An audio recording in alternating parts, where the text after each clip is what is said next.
সিভিলস চত্বরে লাখো মানুষের উচ্ছ্বাস। দেশের মাটিতে জমকালো সংবর্ধনা পেল বিশ্ব চ্যাম্পিয়ন স্পেন। সমর্থকদের ভালোবাসায় সিক্ত বিশ্বকাপ জয়ী দল।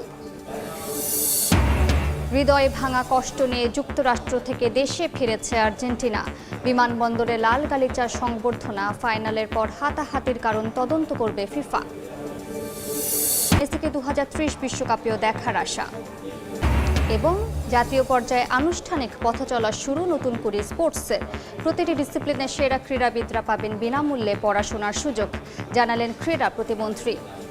বীরের বেশি নিজ দেশে ফিরলেন ফিফা বিশ্বকাপের চ্যাম্পিয়ন স্পেন জাতীয় ফুটবল দলের খেলোয়াড়রা। শিরোপা জয়ের উচ্ছ্বাসে লাল হলুদে রঙিন হয়ে ওঠে মাদ্রিদ। দেশের বিভিন্ন স্থান থেকে প্রায় 20 লাখ মানুষ এই বিজয় যাত্রায় যোগ দেন। স্পেনের রাজপ্রাসাদে বিশ্ব চ্যাম্পিয়নদের স্বাগত জানায় রাজ পরিবার। প্রধানমন্ত্রী পেদ্রো সানচেজের মনক্লোয়া প্রাসাদেও সংবর্ধনা দেওয়া হয়।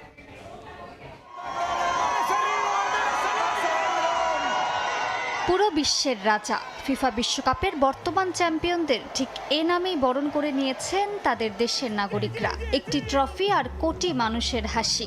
বিশ্বকাপ জয়ের পর স্পেন জুড়ে যেন শুরু হয়েছে আনন্দের জোয়ার। মাদ্রিদের রাজপথে ছাদখোলা বাসে চড়ে বিশ্বকাপ ট্রফি হাতে উল্লাসে মাতেন Rodri, Yamal, Nico, Olmo, Cucurella, Ruiz সহ পুরো দল। কারো হাতে ট্রফি, কেউ নাচছেন, কেউ সমর্থকদের দিকে ছুড়ে দিচ্ছেন ফুটবল, আবার কেউ ডিজের তালে পুরো শহরকে মাতিয়ে তুলেছেন। সরকারি হিসাবে প্রায় 20 লাখ মানুষ মাদ্রিদের রাস্তায় ভিড় করেন বিশ্ব চ্যাম্পিয়নদের এক নজর দেখতে। লাল হলুদ পতাকা আর স্পেনের জার্সিতে ছেয়ে যায় পুরো শহর। বার্সেলোনা, ভ্যালেন্সিয়া, সেভিয়া সহ দেশের বিভিন্ন প্রান্ত থেকে ট্রেন করে ছুটে আসেন সমর্থকরা। সিভিলস স্কয়ারে ঘন্টার পর ঘন্টা অপেক্ষা শেষে প্রিয় তারকাদের দেখে খুশিতে মেতে ওঠেন তারা। অনেকের চোখে দেখা গেছে আনন্দ অশ্রু। আমরা অত্যন্ত আনন্দিত। আমরা অনেক লড়াই করেছি এবং একটি অসাধারণ দল হিসেবে খেলেছি। এই জয় আমাদের প্রাপ্য। ছাদখোলা বাসে বিশ্বজয়ী খেলোয়াড়দের দেখে আমার মনে হচ্ছিল আমি স্বপ্ন দেখছি, যেন পর্দার ওপারে যা কিছু আছে তা কোনো কল্পকাহিনী। তাদের আরেকটি বিশ্বকাপ জিততে দেখা সত্যি সৌভাগ্যের বিষয়। দিনভর শহর জুড়ে বিজয় শোভাযাত্রার পর রাতের উৎসবের কেন্দ্র হয়ে ওঠে মাদ্রিদের ঐতিহাসিক সিভিলস স্কয়ার। সেখানে মঞ্চে উঠে 1 ঘন্টারও বেশি সময় ধরে সমর্থকদের সঙ্গে গান, নাচ আর উল্লাসে মাতেন স্পেনের বিজয়ী ফুটবলাররা। উল্লাস শুরুর আগে স্পেনের রাজপ্রাসাদে বিশ্ব চ্যাম্পিয়নদের স্বাগত জানান রাজা ষষ্ঠ ফেলিপে, রানী লেতিসিয়া এবং রাজকন্যা লিওনোর ও সোফিয়া। এরপর প্রধানমন্ত্রী পেদ্রো সানচেজের মনক্লোয়া প্রাসাদেও সংবর্ধনা দেওয়া হয়। 2030 সালে নিজেদের মাটিতে অনুষ্ঠিত হতে যাওয়া বিশ্বকাপেও তৃতীয় শিরোপার স্বপ্ন দেখার আহ্বান জানান প্রধানমন্ত্রী।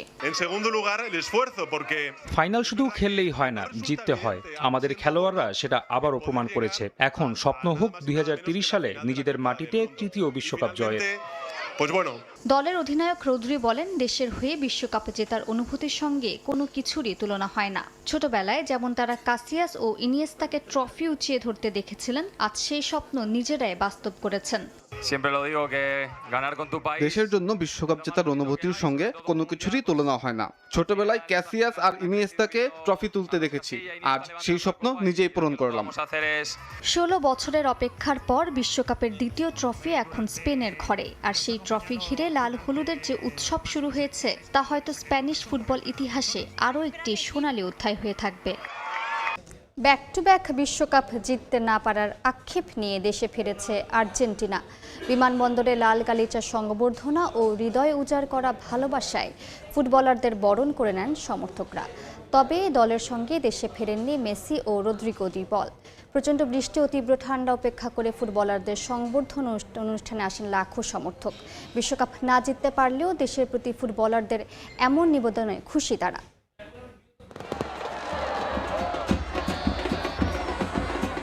বুয়েনোস আইরেসের এজেইজা বিমানবন্দরে লাখো মানুষের ঢল। 4 বছর আগে লুসেইলে মরুর বুকে ঝড় তোলার পর যখন এই দলটাই বিমানবন্দরে নেমেছিল, 36 বছর পর শিরোপা জয়ের উৎসবে মেতে উঠেছিল পুরো দেশ। বিশ্বকাপ জয়ীদের বীরত্ব গাথায় ছেয়ে গিয়েছিল চারপাশ। 4 বছর পর আবারও শিরোপার মঞ্চে পা রেখেছিল আলবিসেলেস্তে। তবে এবার ভাগ্য বিধাতা সহায় হয়নি। ফাইনালের মহারণে স্পেনের কাছে হেরে হৃদয় ভাঙার কষ্ট নিয়ে দেশে ফিরেছে আর্জেন্টিনা। ইন্টার মায়ামির হয়ে খেলা থাকায় দলের সঙ্গে আসেননি আলবিসেলেস্তেদের কাতার বিশ্বকাপ জয়ের রূপকার লিওনেল মেসি। দলের সঙ্গে ফেরেননি রদ্রিগো ডি পলো। তবে বিশ্বকাপ জিততে না পারলেও ভালোবাসার রং ফিকে হয়নি সমর্থকদের। বিশ্বকাপের ফাইনালে হারের পর থেকেই স্ক্যালোনির দলকে হৃদয় উজাড় করা ভালোবাসায় বরণ করে নিতে বিমানবন্দর ও এর আশেপাশের এলাকায় অপেক্ষা করতে থাকেন সমর্থকরা।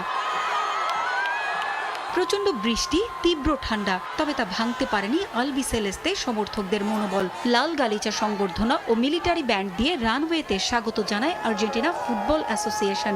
বৈরী আবহাওয়ার মাঝে নীল সাদা ছাতা আর জাতীয় পতাকা হাতে হাজির হন সমর্থকরা। বিশ্বকাপ না জিততে পারার কষ্ট ভুলে গেছেন তারা, বরং রানার্স আপ হলেও এই দলটার দেশের প্রতি নিবেদনে খুশি সমর্থকরা। ভবিষ্যতেও আলবিসেলেস্তেদের কাছে এমনটাই চান তারা। ছাদ খোলা বাসে পুরো শহর ঘুরে বেরিয়েছেন ফুটবলাররা, দিয়েছেন সমর্থকদের ভালোবাসার জবাব। তবে এর মাঝেও উশৃঙ্খল কিছু সমর্থকদের সঙ্গে হাতাহাতির ঘটনা হয়েছে আইন শৃঙ্খলা বাহিনীর। এ ঘটনায় গ্রেফতার হয়েছেন বেশ কয়েকজন। এবারের বিশ্বকাপে বিতর্ক আর সমীকরণ হাত ধরাধরি করে চলেছে। গোল্ডেন বল পুরস্কার যার 9তম সংস্করণ। লিওনেল মেসিকে পেছনে ফেলে কেন গোল্ডেন বল উঠল স্প্যানিশ মিডফিল্ডার রদ্রির হাতে? মাঠের ম্যাজিক নাকি ট্যাকটিক্যাল মাস্টার ক্লাস? ব্যক্তিগত স্কিল নাকি দলের জয়ে অলরাউন্ড পারফরমেন্স? ঠিক কোন বিবেচনায় ঘটল এই ঘটনা? আবেগ সরিয়ে চলুন জেনে নেই ফুটবলীয় ব্যাকরণ কি বলছে। গোল্ডেন বল দেওয়ার নিয়মটা আসলে কি? অনেকেই মনে করেন শুধু গোল বা অ্যাসিস্টেই এই পুরস্কারের মাপকাঠি, কিন্তু ফিফা বলছে টুর্নামেন্টের অফিসিয়াল টেকনিক্যাল স্টাডি গ্রুপ এবং অনুমোদিত মিডিয়া প্যানেলের ভোটে সেরা খেলোয়াড় নির্বাচন করা হয়। এখানে একজন খেলোয়াড়ের পজিশন ভিত্তিক কার্যকারিতা, দলের জয়ে তার সরাসরি প্রভাব, চাপের মুখে পারফর্ম করার ক্ষমতা এবং পুরো টুর্নামেন্টে পারফরমেন্সের ধারাবাহিকতার উপর ভিত্তি করে দেয়া হয় রেটিং পয়েন্ট। এবার আসা যাক রদ্রির ফুটবলীয় ব্যাখ্যায়। আধুনিক ফুটবলে রদ্রি হলেন একজন কমপ্লিট মিডফিল্ডার। এই টুর্নামেন্টে রদ্রির পাসিং অ্যাকুরেসি 90%-এর উপর। ডিফেন্সিভ থার্ড থেকে বল কেড়ে নিয়ে উইঙ্গার বা স্ট্রাইকারদের পায়ে বল যোগান দেয়া, বিপক্ষ দলের কাউন্টার অ্যাটাক মাঝমাঠেই ধ্বংস করে দেয়া এবং দলের খেলার গতি নিয়ন্ত্রণ করার ক্ষেত্রে রদ্রি ছিলেন অনন্য। ফুটবলীয় পরিভাষায় যাকে বলা হয় ডিকটেটিং দ্য গেম। রদ্রি শুধু নিজে খেলেননি, পুরো দলকে খেলিয়েছেন। তাহলে মেসি কেন পেলেন না? লিওনেল মেসি ফুটবল ইতিহাসের অন্যতম সেরা। এই টুর্নামেন্টেও হয়তো তার কিছু জাদুকরী মুহূর্ত ছিল, কিন্তু আধুনিক ফুটবলের ডেটা অ্যানালিটিক্স বলছে মেসির ওয়ার্ক রেট এবং অফ দ্য বল কন্ট্রিবিউশন রদ্রির চেয়ে বেশ কম ছিল। মেসি এখন 1 বা 2 জাদুকরী পাসে ম্যাচ জেতাতে পারেন, কিন্তু আধুনিক ফুটবল হাই প্রেসিং এবং 90 মিনিটের ধারাবাহিকতার উপর জোর দেয়। মেসি যেখানে নির্দিষ্ট কিছু মুহূর্তে আলো ছড়িয়েছেন, রদ্রি সেখানে টুর্নামেন্টের প্রথম ম্যাচ থেকে শেষ ম্যাচ পর্যন্ত প্রতি মিনিটে দলের রক্ষণ এবং আক্রমণে ভারসাম্য ধরে রেখেছেন।